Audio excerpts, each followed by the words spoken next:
In this week's episode of Chateau Capers, the creaky bedroom inches closer to completion. We prepare for the worst storm of the winter, and we assess the damage left in its wake.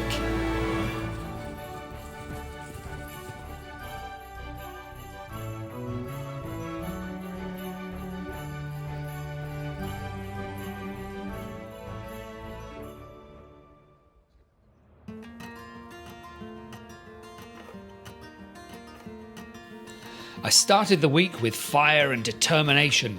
I wanted to complete the panelling, refit the ensuite toilet and basin, and finish the shower. Oh, Rory, you do like your flights of fancy. Fitting the decorative trim behind the door hinges was slightly tricky, but with fire and determination, I breezed through the task.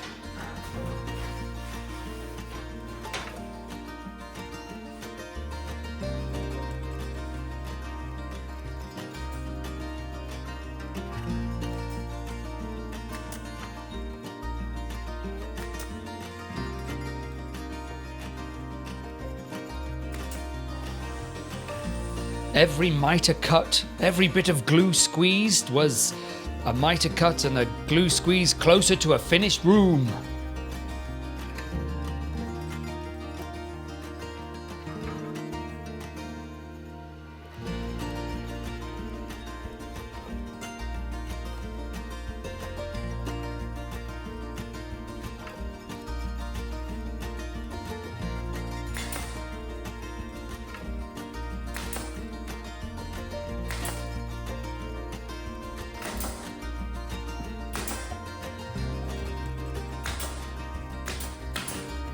I was fitting more of my homemade skirting board. There is the occasional wobble in the finish, but I kinda like it. It's slightly imperfect, like me.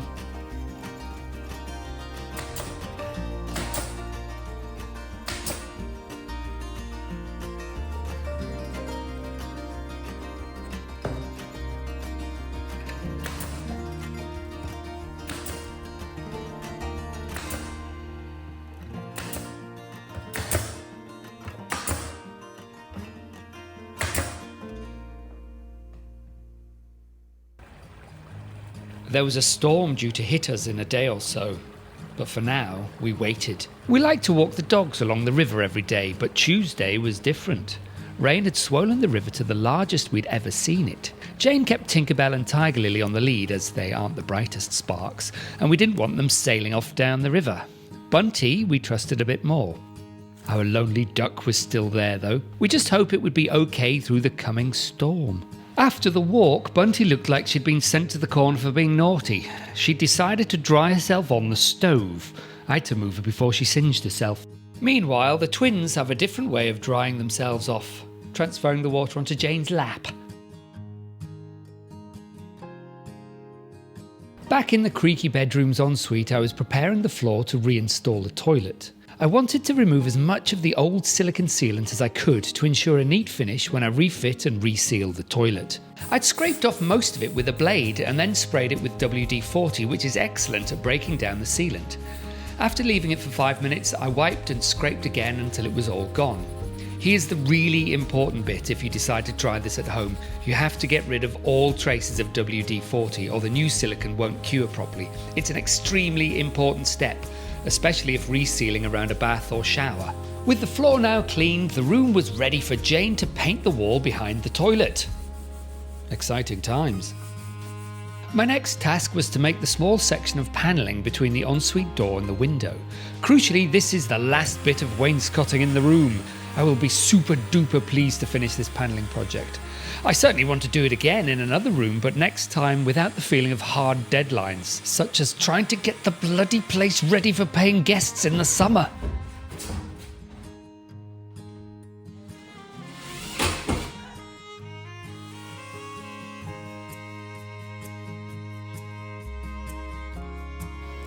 Having gone through nearly 2.5 boxes of brads, I realise I've pulled the trigger on this nail gun well over 2,000 times in this room already. Does that make me a pro or just trigger happy?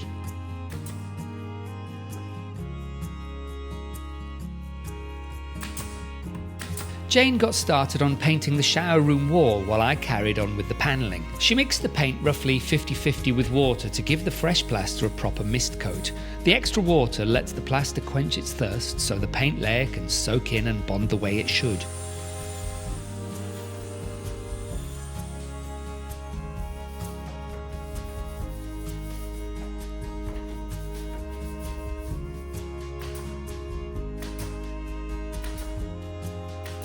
Jane's just finishing off the first coat on my plastering in the bathroom, but as we still don't have a light in here, she's doing it by iPhone light. Did your floodlight die? Yeah. Yes, it's run out of power. Happy with your first coat? I think so. Yeah, it's nice to finalise the plaster because I think it helps to sort of stick it together, doesn't it? And as soon as we've got enough paint on this at the bottom end of the wall, I can put the toilet back in. Yeah. Because the toilet is currently just standing there in the middle of this room and it's in the way. It's been in and out many a time. Yes, it needs to go back in for the last time. And then once that's in, I've got a bit of plastering to do up there, but that actually won't stop me just finishing off the shower so we can use it. So what I'm doing over here is, if you can see, I've done all these templating lines. So this bit, all templated like that, will be paneling for over here. So I'm rushing around with the camera for, where's my finger? There's my finger. So this bit, up to under the window there. So that'll be like a section of the dado rail, which will come around there and join there and there, come across. And this piece will be there, there'll be a bit of dado rail there, and the panelling will carry on up the wall, but end here. So, so then the last bit of the lovely trim I've been doing will run down there. The top of the panelling will be there, that'll be finished, and that's almost the finishing done. The panelling done. I've got some help from Galadriel. That's right, and she's helping because it's raining hard today and she doesn't like the rain. Isn't that right, madam?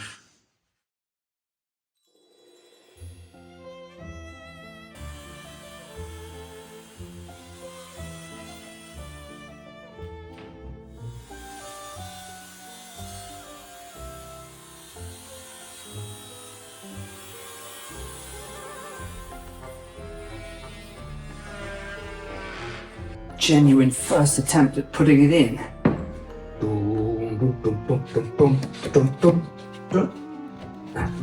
Oh, so close. Just a little bit off there. And it's in. What if I pushed it like that? And then...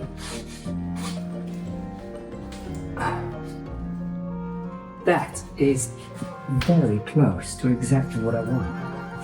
Very, very close. Starting to rain. We're expecting very high winds tonight. So I'm just pruning the rose bushes. These are on tall stems. I'm going to tie them in a bit more strongly as well. This one's got a very long strand that could catch the wind rather badly. The other three I've already given a good trimming to, but this one is the one that's had the most growth, so it needs the most chopping.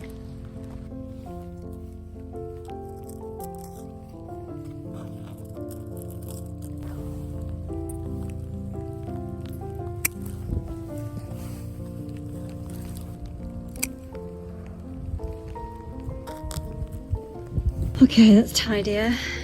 As soon as we get some drier days, I'm looking forward to tidying up these beds in time for the bulbs to flower. We have had an enormous amount of rain, and the storm that is to come will be followed by yet more rain. The one good thing is that the lake is the highest we've seen it. We judge its height by looking at this stalk, probably a decoy to deter the herons.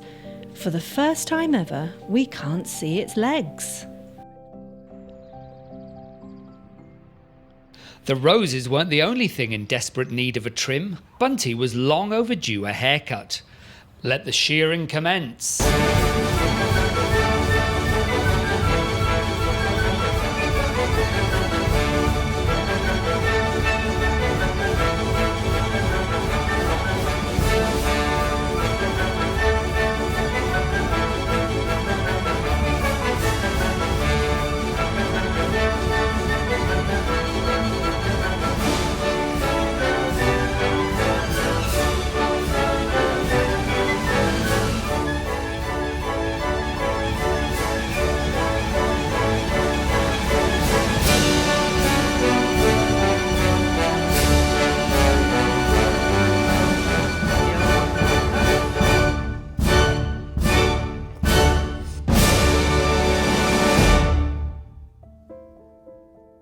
It was the morning before the storm was due to reach us.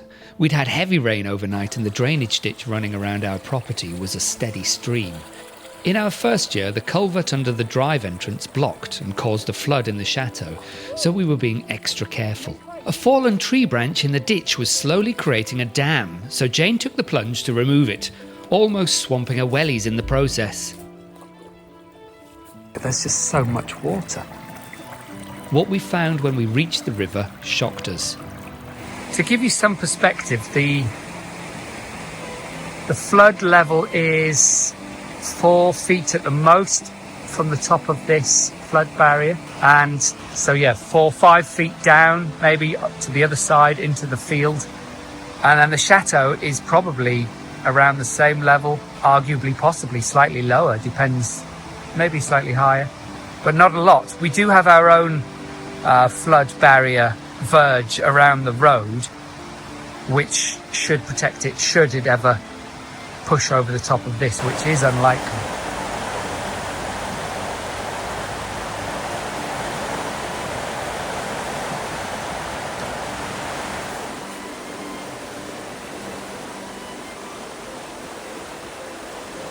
The actual river is all the way as far as you can see where the water is. That's the river, and this is flooding, which it's at least 50 metres, I think. And Bunty is very excited about it all.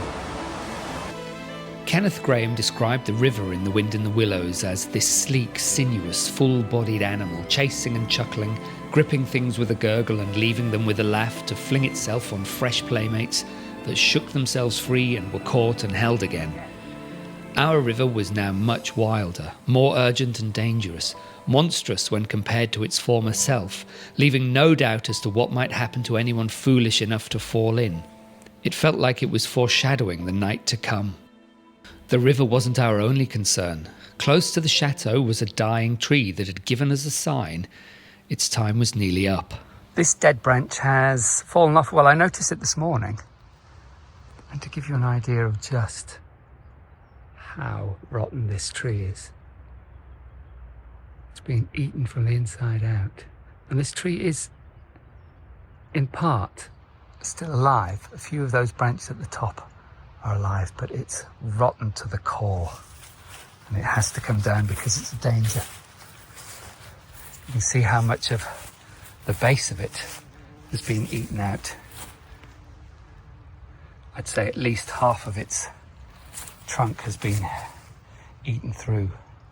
If the tree toppled from its base, it could possibly reach the chateau, and it could definitely fall onto our internet cable.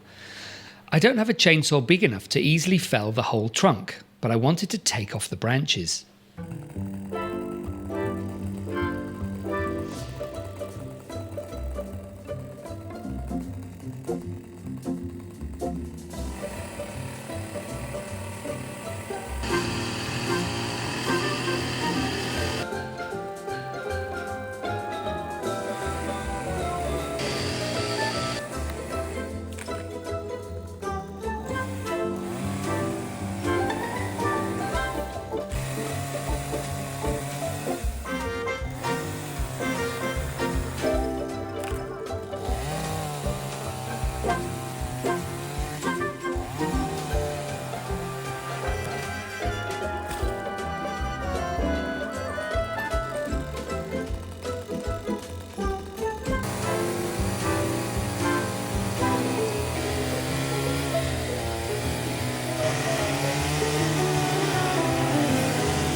So that's the tree down. Jane in the background having a stare. So, yeah, that was if we weren't expecting some really, really dangerously strong winds tonight, I probably might not have done that, or I might have put up the scaffolding platform and done it. So it was a little bit risky, but it was all right. And I'm pleased it's down because What's left, hopefully, will just, what am I trying to say? Yeah, it'll just weather the wind because there's no branches for it to really get the wind to really grab hold of. We've got some copper beech in the corner of our property, which if they fell towards the road, then they could take down the internet lines. Do the power lines go there? I'm not sure. It could do a lot of damage. So we really don't want that to happen. The problem is we know that at the top of them, they do have some, there's dead bits at the top. But we think the wind is coming this way, which means they'll be blowing into our land rather than out onto the road. So fingers crossed, if any of those branches do come down, they'll just come into our garden. But we'll see. I mean, it's lovely and sunny at the minute. It doesn't seem like we're going to have 110 kilometre an hour gusts overnight. Why does it always have to happen at night when you're trying to sleep? That night, Storm Nils arrived, and it was brutal. Parts of Portugal, Spain and France were hit hard. We were relatively lucky. A few small trees came down and some larger branches snapped. The worst of it for us was this section of flashing torn from the chateau roof, but our friend Karina didn't fare nearly as well. Part of her barn roof was blown off, dislodging one of her solar panels, and she lost nearly a dozen large trees, one of which nearly destroyed a horse shelter, and another 3 fell close to her wooden chalet.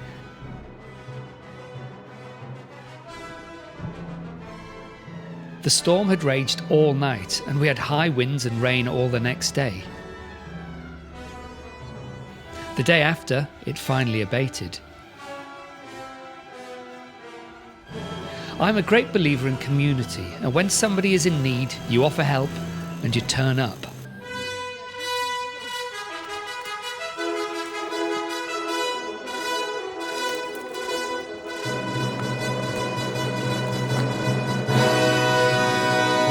Bonjour.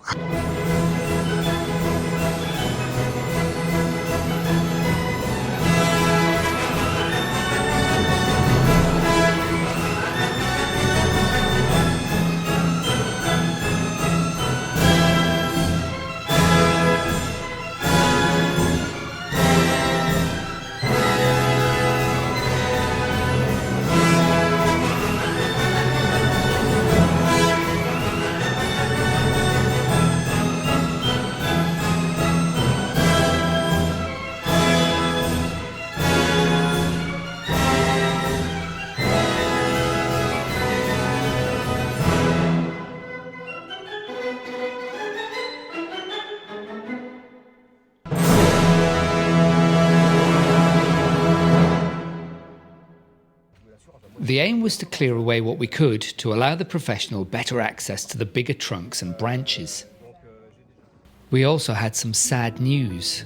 At our favourite beauty spot, Saint-Élixteur, the place where we love to watch the sunset over the Pyrenees, the great oak that stood beside the church for more than 300 years finally succumbed to the storm.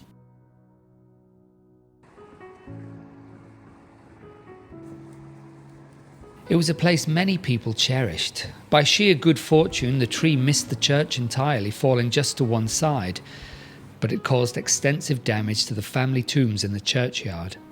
We count ourselves lucky we didn't suffer worse damage in the storm. And now it's gone, we pick up tools, we clear up, and we carry on.